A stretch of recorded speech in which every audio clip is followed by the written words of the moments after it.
Por favor, prepárate, busca un lugar cómodo y apaga las luces, porque lo que estás a punto de ver no es para personas de criterio sensible.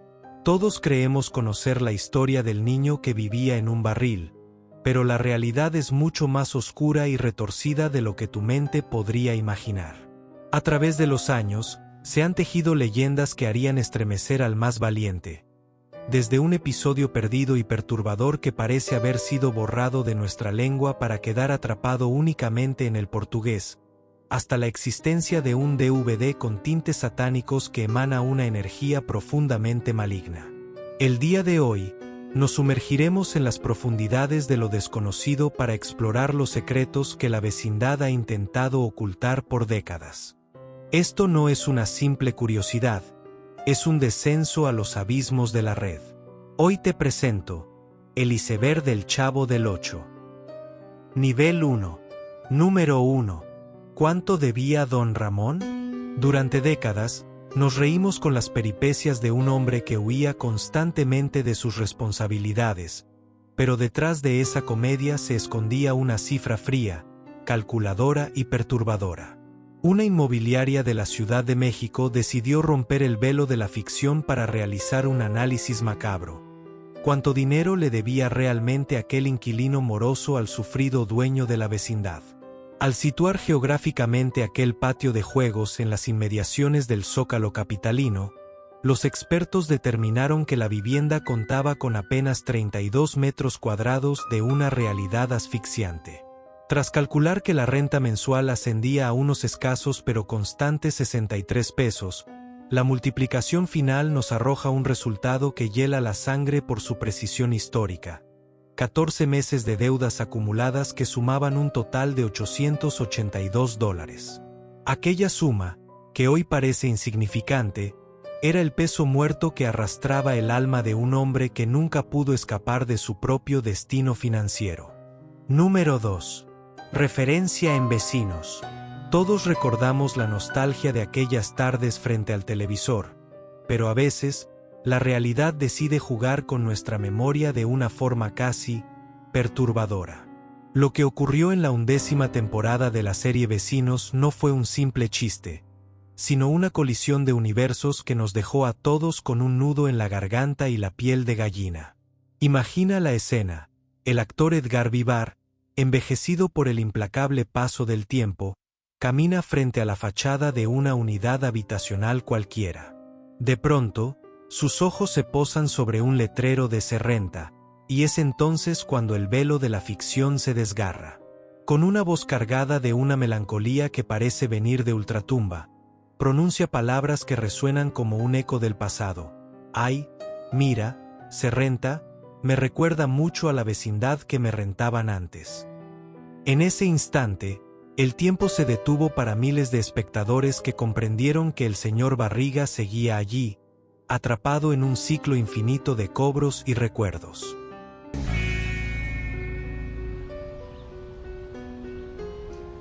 Ay, mira, se renta. Y me recuerda mucho a la vecindad del Chavo que me rentaba antes.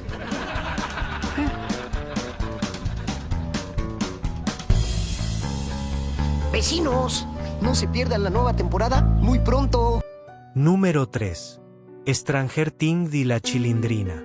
Existe un rincón oscuro donde el marketing moderno y la nostalgia más retorcida se dan la mano para crear algo que raya en lo perturbador. En el año 2017, la plataforma Netflix decidió cruzar una línea que nadie se atrevía a tocar, utilizando a uno de los iconos más sagrados de la televisión latinoamericana para arrastrarlo a las profundidades del Upside Down. Imagina la escena. En un laboratorio gélido y estéril, una figura conocida aparece despojada de su patio de juegos y conectada a una red de cables que oprimen su cabeza. No es una niña común, es la Chilindrina, convertida en un experimento humano que practica la telequinesis frente a una simple lata.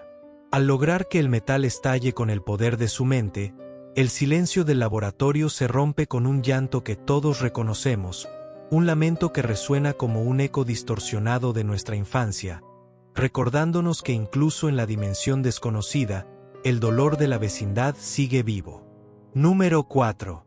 Clasismo de Doña Florinda. Todos recordamos aquellas bofetadas que resonaban en el patio, pero pocos se han atrevido a mirar el abismo que las provocaba. Lo que se escondía detrás de esos ataques no era simple comedia, sino un veneno social mucho más profundo y perturbador. El clasismo más puro y descarnado, disfrazado de una supuesta superioridad moral que hiela la sangre. Imagina vivir atrapado en una realidad donde tu vecino es visto como una mancha en el paisaje. Mientras ella se aferraba a los restos de una alcurnia inexistente, presumiendo una clase alta que solo vivía en su perturbada mente, él representaba la miseria más absoluta, aquel que no tenía ni para cubrir el techo sobre su cabeza. Esta fricción de castas estallaba cada vez que ella creía ver a su tesoro siendo mancillado por la presencia del hombre que no pagaba la renta. Incluso cuando todo era un simple malentendido, la furia de la mujer de los tubos se desataba, revelando que en ese rincón del mundo, el odio por la pobreza era el pan de cada día. Nivel 2. Muerte en el circo. Existe un capítulo en la vida real de los actores de la vecindad que supera cualquier guión de terror. Una noche donde las luces del espectáculo se tiñeron con el rojo de la sangre y el horror se filtró bajo la lona de un circo en la provincia de San Juan, Argentina. Era el 4 de mayo de 1997, y lo que debía ser una velada de risas con Carlos Villagrán se convirtió en una pesadilla que hiela la sangre. Imagina la escena. Mientras el público aplaudía ajeno a la tragedia, dos criminales irrumpían en la administración para arrebatar las ganancias de la boletería, amenazando de muerte a la esposa del dueño. En un acto de valentía desesperada, Juan Carlos Jovanovic se enfrentó a los intrusos, solo para recibir una ráfaga de disparos que acabó con su vida en ese mismo instante. El silencio que siguió fue sepulcral cuando Villagrán, con el rostro desencajado y la voz quebrada, detuvo la función para pronunciar palabras que aún resuenan como un eco perturbador. Vamos a suspender la función. Han matado al dueño del circo. Aquella noche, la comedia murió para siempre bajo esa carpa maldita. Número 2. El Chapulín alemán. Existe un momento en la historia de la televisión donde la comedia se tiñó de un color oscuro y perturbador, cruzando una línea que muchos considerarían prohibida. Corría el año 1980 cuando, en la serie del Chapulín Colorado, el genio de la comedia blanca decidió encarnar una figura que representa la maldad más pura y absoluta que ha caminado sobre la faz de la tierra. Imagina el impacto de sintonizar tu televisor y encontrarte con el rostro de Chespirito transformado, portando ese bigote inconfundible que evoca los capítulos más sangrientos del siglo XX. El revuelo fue inmediato y ensordecedor. Ver al héroe de la antena de vinil disfrazado de aquel dictador cuyas acciones hielan la sangre es algo que escapa a toda lógica racional. Aquel episodio se siente como un error en la matriz de nuestra infancia, recordándonos que incluso en el mundo de la fantasía, la sombra de la historia más perversa puede manifestarse de la forma más inesperada y macabra. Este librero, que en realidad es una puerta secreta, que sirve para salir o para entrar. ¡El Chapulín Colorado! No contaban con mi astucia. Perdón, Herr Führer. Hice todo lo posible por evitarlo, pero el Chapulín Colorado es invencible. ¿Crees haberme derrotado? Por supuesto. Te equivocas. Eres tú quien cayó en la trampa. ¿Cuál trampa? Esa mujer no es de los tuyos. Es mi amiga Eva Braun que se prestó para traerte a la boca del lobo. ¿Oíste lo que dijo? Dijo la verdad, Chapulín. ¿Qué? Número 3. Los defectos de Roberto.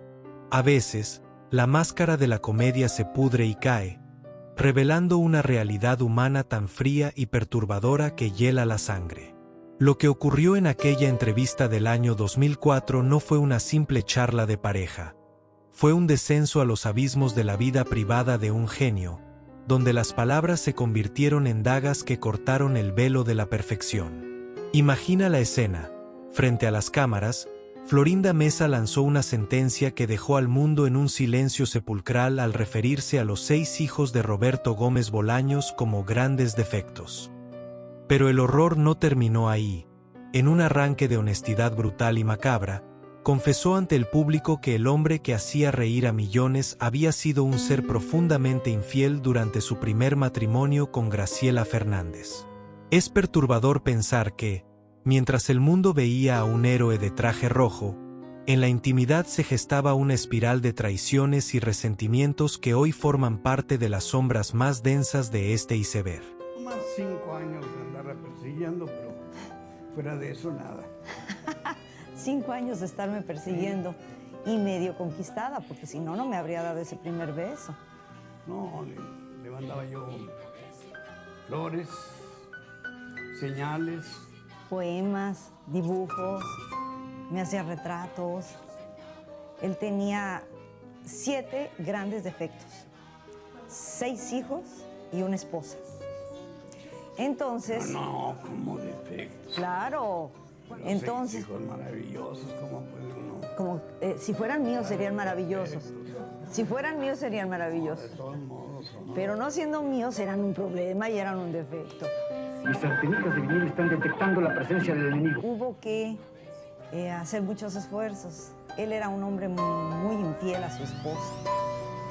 Muy infiel. Entonces, como andaba con tantas, pues yo no quería ser una más en su lista. Por eso me negué. Número 4. Roberto racista. Durante la década de los 70, la televisión mundial caminaba por un sendero de sombras donde el humor se alimentaba de prejuicios que hoy nos hielan la sangre. En ese contexto, el genio de la comedia latinoamericana no fue la excepción, dejando grabado en el celuloide un fragmento de tiempo que muchos preferirían borrar de la existencia. Un chiste cargado de estereotipos raciales que hoy se siente como una bofetada a la dignidad humana. Lo que en aquel entonces se perdió en el eco de las risas grabadas y pasó desapercibido para una sociedad anestesiada, hoy ha resurgido de las profundidades de los archivos perdidos. Las voces del presente señalan este momento como algo profundamente perturbador y racista, un vestigio de una mentalidad que no debería volver jamás. Es el choque brutal entre la nostalgia de nuestra infancia y la cruda realidad de una historia que no siempre fue tan blanca como creíamos. Nivel 3. Idolatran al Chavo en Brasil. Existe un lugar en este mundo donde la nostalgia se ha transformado en algo colosal, casi reverencial, cruzando la frontera hacia una dimensión donde el mito del niño del barril ha cobrado una vida propia y perturbadora.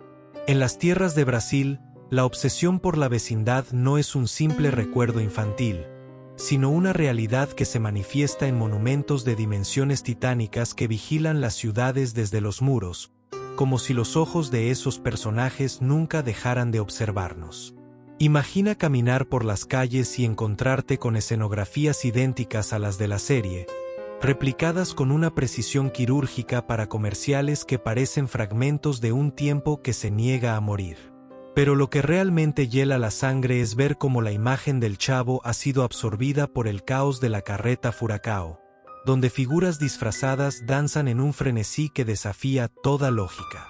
Es allí donde el juego se mezcla con lo bizarro, y donde nos damos cuenta de que, en el corazón de Brasil, la vecindad no es solo televisión. Es una presencia eterna que se niega a descansar en paz. Número 2. El papá de Kiko. Todos conocemos el rostro de la ausencia, pero pocos se han atrevido a mirar directamente a los ojos del hombre que engendró al tesoro de Doña Florinda. En un episodio que se siente como un susurro del más allá, el tiempo se detiene para abrir un álbum de fotografías que oculta un secreto que hiela la sangre por su brevedad y misterio. Aparece por apenas unos segundos, como un espectro atrapado en el papel. Don Federico, el marino cuyo destino quedó sellado en las profundidades del océano. Según el relato que emana de ese capítulo especial, el hombre partió hacia una misión de la cual jamás regresó, dejando tras de sí un vacío que ni todas las tazas de café del mundo podrían llenar. Imagina por un momento la soledad de aquel hombre enfrentando la inmensidad del mar, un final que se pierde en la bruma de lo desconocido y que nos recuerda que, detrás de las risas, la vecindad siempre estuvo habitada por fantasmas que nunca volvieron a casa. Número 3. La bruja del 71 en la guerra. Todos recordamos a aquella mujer de vestido azul y modales refinados que buscaba desesperadamente el afecto de don Ramón.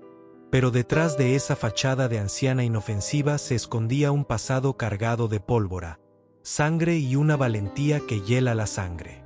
Mucho antes de llegar a la vecindad, Angelines Fernández fue una pieza clave en uno de los conflictos más atroces y perturbadores del siglo XX. Imagina a una joven Angelines, no empuñando una escoba, sino un fusil, entregada en cuerpo y alma a la resistencia republicana durante la Guerra Civil Española. Entre 1936 y 1939, ella luchó en las sombras contra el avance implacable del régimen franquista, sobreviviendo al horror de las trincheras y al caos de un país que se caía a pedazos. Tras la victoria de Franco, y con la sombra de la ejecución acechándola, se vio obligada a huir, cruzando el océano para exiliarse en México, donde enterró su pasado de guerrillera para convertirse en la actriz que todos conocimos. Es perturbador pensar que la bruja del 71 fue, en realidad, una mujer que desafió a un dictador antes de enfrentar los insultos de los niños de una vecindad. Número 4. El episodio perdido. Existe un abismo en la historia de la televisión donde las imágenes parecen desvanecerse en el olvido, dejando tras de sí solo rastros distorsionados que hielan la sangre. Hablo de los episodios perdidos, metrajes que fueron borrados de nuestra memoria colectiva y que, por alguna razón que escapa a la lógica, solo han logrado sobrevivir en las profundidades del doblaje portugués, como ecos de una realidad que ya no debería existir. Imagina un fragmento de tiempo extraído directamente del año 1973, titulado simplemente como Los Toreros. En esta filmación maldita, las risas de los niños de la vecindad se mezclan con la perturbadora visión de un juego que involucra la cabeza de un toro de juguete. Muchos han intentado convencerse de que se trata de la versión más conocida de 1976, pero la verdad es mucho más oscura. Aquel registro original de principios de los 70 ha quedado atrapado en un idioma ajeno, como si el destino intentara ocultar para siempre los secretos que esos cuadros de video intentan decirnos. Nivel 4. Asesinatos en Chile. Existe un capítulo en la historia de la vecindad donde las risas de miles de niños se mezclaron con los ecos de un horror que hiela la sangre, un evento ocurrido en 1977 cuando el elenco desembarcó en Chile. Pero detrás de las luces del espectáculo, se erigía la figura de un gobernador cuyo régimen ha pasado a la historia como uno de los más perturbadores y sanguinarios que se tenga memoria. Imagina por un momento el escenario, el mismo estadio donde la Chilindrina y el Chavo hacían sus rutinas. Poco tiempo antes había sido un campo de concentración donde el aire apestaba a muerte y desesperación. Más de 40.000 personas fueron hacinadas en esas gradas, sometidas a torturas eléctricas, golpes inhumanos y fusilamientos que mancharon el suelo de un rojo imborrable. Es profundamente perturbador pensar que, mientras el elenco actuaba bajo los reflectores, las paredes de aquel lugar aún guardaban los gritos de los desaparecidos, convirtiendo ese show en una macabra danza sobre las tumbas de la historia. Número 2. Lost Media del Chavo del Ocho. Durante mucho tiempo, se susurró sobre la existencia de un disco maldito, un objeto que la red intentó devorar y convertir en Lost Media, hasta que un canal de YouTube logró rescatar de las sombras unos metrajes que hielan la sangre. Lo que se ocultaba en ese plástico circular no eran risas, sino una espiral de conspiraciones satánicas que sugerían que la vecindad era, en realidad, un templo de rituales ocultos, desde el uso cabalístico de la Che en cada nombre, hasta las traiciones carnales que fracturaron al elenco desde adentro. Pero lo verdaderamente perturbador surge en las imágenes de una mujer poseída por un mal antiguo, con los ojos desorbitados y una crisis nerviosa que desafía toda lógica médica. Una voz ruda y cavernosa de hombre emanaba de su interior, lanzando incoherencias con una fuerza diabólica que 3 sedantes de alto poder no pudieron someter. Los profesionales de la salud, aterrados, contemplaron cómo la ciencia era doblegada por lo desconocido. Al final, el aura de este material era tan extraña que los investigadores no pudieron evitar una comparación que raya en lo bizarro. Aquel DVD parecía más bien el sermón apocalíptico de una tía cristiana que ha visto el rostro mismo del abismo. Si el video te gustó, no olvides darle like. Nos vemos en otro video más. Bye bye.